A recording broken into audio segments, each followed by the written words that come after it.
What an incredible round of MotoGP racing we had this weekend, as we had some mixed conditions in qualifying leading to a mixed up grid, and some big names having to push their way through from further down the field. So let's take a look at the 5 things we learned from the Spanish Grand Prix. Pedrosa's perfect return. Dani Pedrosa, KTM's test rider, was riding for this weekend, and he showed just how good he is as he topped FP1, then qualified 6th, came 6th in the sprint race and took the fastest lap in the sprint race, and then finished 7th in the feature race. Dani is a talent that we've known from the past, but he showed that he hasn't lost any of that ability, and despite his career lacking a Premier Class title, he proved to all those watching and to KTM that if one of their guys, one of their main riders in that KTM team, ends up having an injury and can't race, they've got someone in their team who can come in and still compete at the top level despite not having raced for the past few years. It was an amazing show from Dani this weekend and almost makes you think he should still be on the grid in 2023. A catastrophic season continues.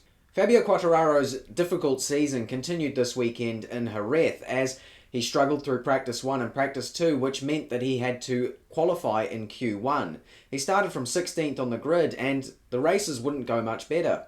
Fabio would end up 12th in the sprint race, making up a few places from his starting grid position, but not really the result he needs in this quite competitive season. He then ended up in the sprint race getting a long lap penalty for an incident at turn 2 that of course caused the red flag, and then had to serve that again because he didn't do it right the first time, so he essentially had 2 long lap penalties.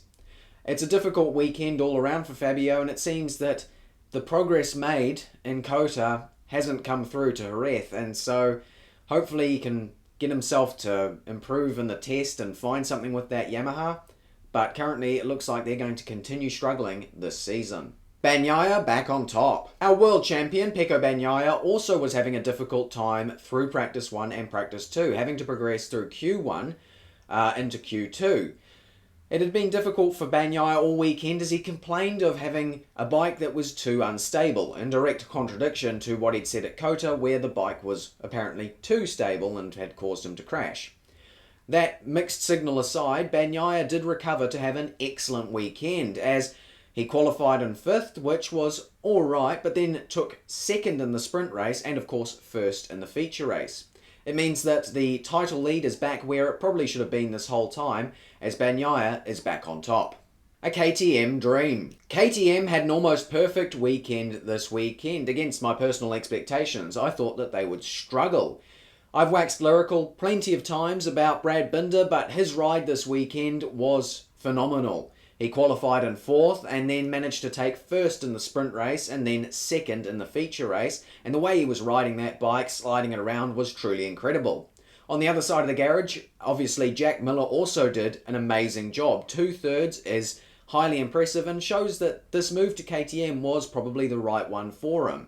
Binder and Miller seem to have a very similar style, and I think they're both benefiting from each other's experience and both able to use that bike in a similar way, and that has led to the results we've seen so far this season. I'm sure that Miller will get his boat and get multiple race wins this year, and it's great to see him happy and comfortable at KTM so soon into the season. Sound up. There are plenty of possible discussion topics from this weekend. Miguel Oliveira's crash in turn 2, perhaps it's a bit of a dangerous corner. Does it need to be changed a little bit? Because we saw 2 big incidents there this weekend. Honda's continued struggles. But in this segment, I want to complain about the new Sound Up feature that Dorna has introduced this season. It's a really cool feature, obviously inspired by F1, who I think has been doing it for a couple of years. But I think that Dorna needs to remind their commentary team to be quiet when the little Sound Up display is on the screen. I've noticed that the commentators tend to talk through it, which is a real shame. We want to hear these bikes and get that really amazing audio of them at full chat, but we miss out when the commentators are talking over the top of it. The other thing is, I would like to see Dorna introducing the same microphone technology that we've seen on the onboard of the bikes on the trackside, because that trackside audio is really amazing. When you're at a race like this, you know how good those bikes sound at full chat when they're flying down a straight or screaming through a corner. And I'd like to see those microphones introduced in some of those different camera positions so we can hear that as the audience at home. it would be a really nice little feature for Dorna to add, and hopefully someone sees this video from Dorna and they can make that change, because it would be really cool to be able to hear the bikes as you would from trackside.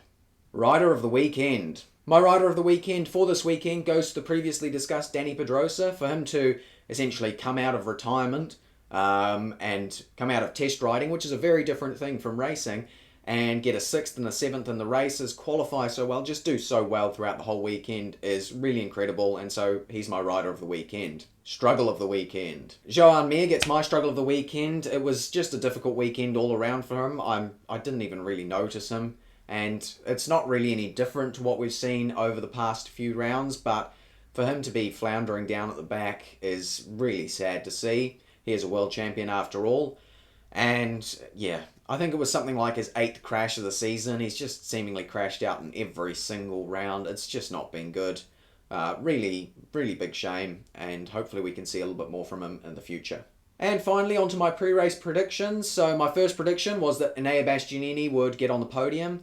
Enea was obviously a little bit more injured than I kind of realised. I thought once he was back on a bike, and we saw that on Instagram that he was riding again, I thought he'd be able to compete and feel good this weekend, but clearly that injury was a little bit worse than I thought. So that one's wrong. He obviously didn't get on the podium because he didn't compete.